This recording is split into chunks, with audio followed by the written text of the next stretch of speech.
আসসালামু আলাইকুম। নয়ন সততা সার্ভিসে আপনাকে স্বাগতম।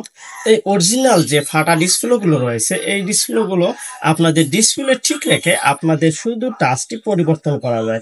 সেক্ষেত্রে আপনাদের 600 থেকে 700 টাকার মধ্যে এই ভাঙ্গা টাচটি ঠিক করা যায়। সেক্ষেত্রে আপনাদের অরিজিনাল ডিসপ্লেটি থেকে যাচ্ছে এবং আপনাদের টাচ কখনো এলোমেলো কাজ করবে না। এতে তারপর একটি নতুন টাচ লাগিয়ে বা গ্লাস লাগিয়ে আমি আপনাদেরকে সম্পূর্ণ প্রসেসটি দেখাবো।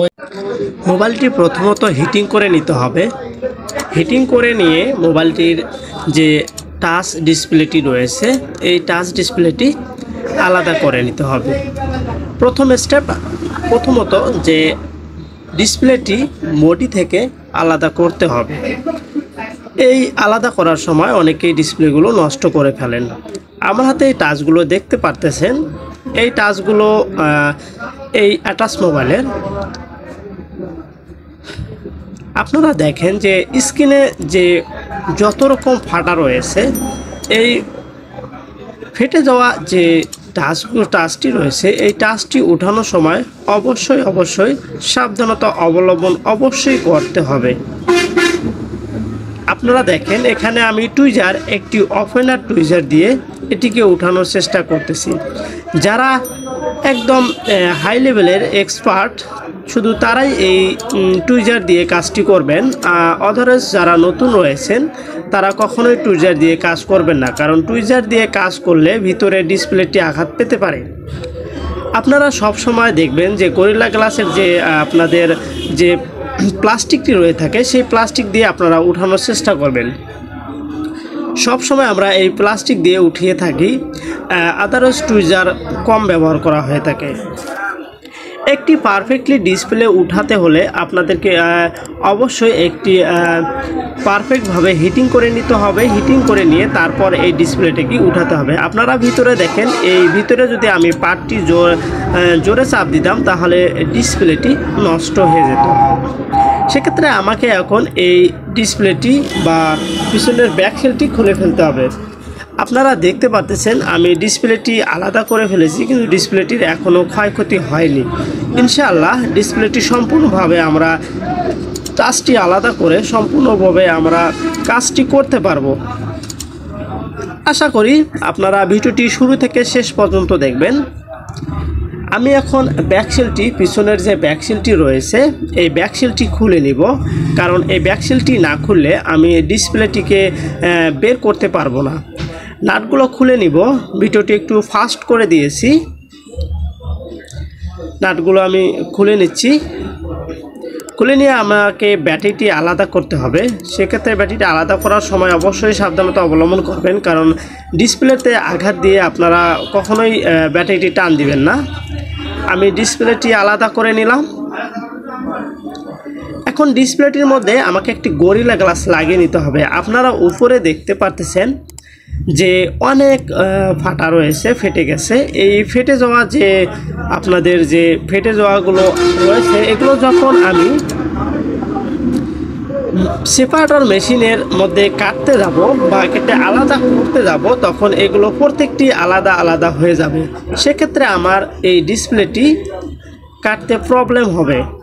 সেক্ষেত্রে আপনারা আগে অবশ্যই একটি গরিলা গ্লাস লাগিয়ে নেবেন, কারণ এই গরিলা গ্লাসের আটার সঙ্গে আপনাদের এই যে আলাদা আলাদা যে পার্টগুলো রয়েছে, এই পার্টগুলো তার সঙ্গে অ্যাটাচ হয়ে থাকবে। সেক্ষেত্রে আমাদের কয়েক টাকার গরিলা গ্লাসের মাধ্যমে আমরা কাজটি 100% ইনশাআল্লাহ 100% করতে পারবো। আপনারা অবশ্যই একটা গরিলা গ্লাস লাগিয়ে নেবেন। আমি গরিলা গ্লাসটা লাগিয়ে নিলাম। এখন সেপারেটর মেশিনের উপরে এই টাচটি বা ডিসপ্লেটি রেখে দিব। রেখে দিয়ে একটু হিটিং করে নিব। আপনারা হিটিং টেম্পারেচার অবশ্যই 90 ডিগ্রি সেন্টিগ্রেডের মধ্যে রাখবেন, এর বেশি হিটিং দেবেন না। যদি বেশি হিটিং হয় তাহলে ডিসপ্লেতে অবশ্যই অ্যারো বা কিছু কালার চিহ্ন বা দাগ আসতে পারে। সেক্ষেত্রে আপনারা বেশি হিটিং করবেন না। আদরে যখন আপনারা ডিসপ্লেটি কাটবেন, ঠিক তখনই আপনারা এই হিটিংয়ে রাখবেন। আদারে যখন আপনারা দেখবেন যে ডিসপ্লেটি কাটতেছেন না, তখন হিটিংটি আপনারা বন্ধ করে দিবেন। কারণ অতিরিক্ত হিটিংয়ের কারণে আপনাদের এই ডিসপ্লেটি নষ্ট হয়ে যেতে পারে। অবশ্যই এই টাচটি কাটার সময় অবশ্যই সাবধানতা অবলম্বন করতে হবে। আপনারা যে হাতে সুতোটা দেখতে পেলেন, সুতোটার আপনার পয়েন্ট রয়েছে, এই পয়েন্টগুলো দেখে চিকন সুতা নেবেন। অবশ্যই আপনারা টাচটি কাটার সময় ঠিক এক কর্নার থেকে আপনারা কাটবেন। অবশ্যই টাচের মধ্যে একটি পেপার কালার পেপার রয়েছে, কালার পেপারটি যদি আপনারা কখনো কেটে ফেলেন তাহলে আপনাকে আবার এই কালার পেপারটি লাগিয়ে নিতে হবে। সেক্ষেত্রে আপনাকে আবার নতুন করে আপনার খরচা বেড়ে যাবে, খরচ বেড়ে যাবে। সেক্ষেত্রে আপনাকে সাবধানতার সহিত কেটে নিতে হবে। আপনাকে অবশ্যই সেপারেটর মেশিনের যে স্টিলের দুটি পাশে দেখতেছেন, ঠিক এই নিচে ধরে টান দিতে হবে। আপনারা উপর করে টান দিলে আপনাদের পোলারাইজার বা পেপারটি রয়েছে, কালার পেপারটি রয়েছে, এই পেপারটি নষ্ট হয়ে যাবে। সেক্ষেত্রে কালার নষ্ট হয়ে যাবে। ইনশাল্লাহ আমি আপনাদেরকে সম্পূর্ণ প্রসেসটি দেখার চেষ্টা করব। আপনারা ভিডিওটি শুরু থেকে শেষ পর্যন্ত দেখুন। এখানে কোনো তাড়াহুড়া করা যাবে না। আমি একটু ভিডিওটি ফাস্ট করে দিয়েছিলাম। আপনারা দেখেন ঠিক এক কর্নারে কিছু গ্লাস এখনও উঠেনি। সেক্ষেত্রে এই গ্লাসগুলো আমাকে উঠাতে হবে। সেক্ষেত্রে এই টেম্পারেচার একটু কমিয়ে দিয়ে এখানে আপনাদের ডিসপ্লেটি উল্টো করে রেখে সাবধানতার সহিত অবশ্যই সাবধানতার সহিত ডিসপ্লেটি ধীরে ধীরে কাটতে হবে। আপনারা দেখেন এটি আমি নিচে থেকে কাটতাম, কিন্তু নিচে আমার যেহেতু ডিসপ্লেদের মধ্যে অনেক ভাঙা রয়েছে, সেক্ষেত্রে আমার এই ভাঙাগুলো অপর সাইড দিয়ে কেটে যায়নি। সেক্ষেত্রে ডিসপ্লে আমি যে গরিলা গ্লাসটা লাগিয়ে নিয়েছিলাম তার মধ্যে এগুলো অ্যাটাচড হয়নি, তাই বলে এগুলো এখনও রয়ে গেছে। এইগুলো কাটার সময় অবশ্যই ডিসপ্লের মধ্যে কখনো কোনো চাপ দেওয়া যাবে না। আলতো করে উপর থেকে আলতো করে কেটে নিতে হবে। ডিসপ্লের যে র্যাবন রয়েছে, র্যাবনের মধ্যে একটি যে অ্যালুমিনিয়ামের শিট রয়েছে, সেই শিটটা যাতে উঠে না যায়। সেই শিটটা উঠে গেলে দেখা যাচ্ছে যে আপনার ডিসপ্লেটি কালার নষ্ট হয়ে যেতে পারে, ডিসপ্লের দাগ আসতে পারে। সেক্ষেত্রে আপনারা বুঝতে পারতেছেন যে এই যে ডিসপ্লেটি রয়েছে, ডিসপ্লেটি যাতে সম্পূর্ণ ঠিক থাকে সেভাবে আপনাকে কাজটি করতে হবে। ইনশাল্লাহ আমি আপনাদেরকে এই কাজগুলো স্টেপ বাই স্টেপ করে কিভাবে আপনারা এই টাচটি কাটবেন, কিভাবে আপনারা এই টাচটিকে উঠাবেন, কিভাবে লাগাবেন, সম্পূর্ণ প্রসেস দেখাবো। আপনারা সম্পূর্ণ প্রসেসটি দেখুন এবং এইগুলো আঠা সম্পূর্ণভাবে পরিষ্কার করে নিতে হবে। আপনারা পরিষ্কার করার সময় অবশ্যই একটু সমান জায়গায় রেখে দিবেন, যাতে নিচে রাবার জাতীয় কোনো জিনিসের মধ্যে রাখবেন, কোনো স্থানে রাখবেন।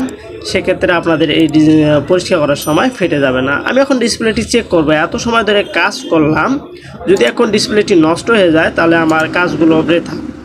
আপনারা দেখেন আমি পাওয়ার বাটন প্রেস করতেছি। পাওয়ার বাটন দেখেন আলহামদুলিল্লাহ আমাদের যে ডিসপ্লেটি রয়েছে, ডিসপ্লেটি এখন পর্যন্ত ঠিক রয়েছে, কোনো রকম কোনো ক্ষয়ক্ষতি হয়নি। ইনশাআল্লাহ আমরা সামনের যে আরও কাজ রয়েছে, অ্যাটাচ প্রক্রিয়া রয়েছে, এই অ্যাটাচ প্রক্রিয়াগুলো আমরা ধীরে ধীরে কাজগুলো করব। এই কাজগুলো কখনোই তাড়াহুড়ো করবেন না। যদি তাড়াহুড়া করেন তাহলে ডিসপ্লেগুলো নষ্ট হওয়ার সম্ভাবনা থাকে। ফোনটি রান হওয়া পর্যন্ত একটু অপেক্ষা করেন। আমি আপনাদেরকে সম্পূর্ণ দেখেন ডিসপ্লের মধ্যে কোনো কালো দাগ বা কোনো কালো আসেনি। অবশ্যই আপনারা মনে রাখবেন, ডিসপ্লের মধ্যে এভাবে যদি কোনো কালো ফোটার মতো দাগ চলে আসে সেগুলো অটোমেটিকলি চলে যাবে, 1-2 দিনের মধ্যে চলে যাবে। সেগুলো যদি চলে আসে কোনো টেনশন নেবেন না। ডিসপ্লেটি আপনাদের পরিষ্কার করে নিতে হবে। থিনার বা পেট্রোল অকটেন আপনারা যেটা ইচ্ছা, আপনাদের যেটা ভালো মনে হয় সেটা দিয়ে আপনারা পরিষ্কার করে নেবেন। সুন্দর করে পরিষ্কার করে নিয়ে আবারও চেক করবেন। আমি যে গ্লাসটি রয়েছে বা টাচটি রয়েছে, সেই টাচটিকে আমরা একটু লাগিয়ে আবারও চেক করে নিব যে আমাদের টাচটি কাজ করে কিনা। যদি আমাদের এই টাচটি কাজ না করে সেক্ষেত্রে আমাদের এই কাজটি করা বৃথা হয়ে যাবে। আমার এই ভিডিও যদি আপনাদের ভালো লেগে থাকে অবশ্যই আমার চ্যানেলটি সাবস্ক্রাইব করে দিবেন, পাশে থাকা বেল আইকনটি প্রেস করে দিবেন যাতে আমার এই ভিডিওগুলো আপনাদের সামনে চলে যায়। আপনারা দেখেন আমি ফুল ফিটিং করে দিয়েছি, অ্যাটাচটি লাগিয়ে নিয়েছি। এটি একটু মেশিনের কাজ ছিল, আমি স্কিপ করে দিয়েছি। আপনারা দেখেন যে এখন টাচটি সম্পূর্ণভাবে কাজ করতেছে।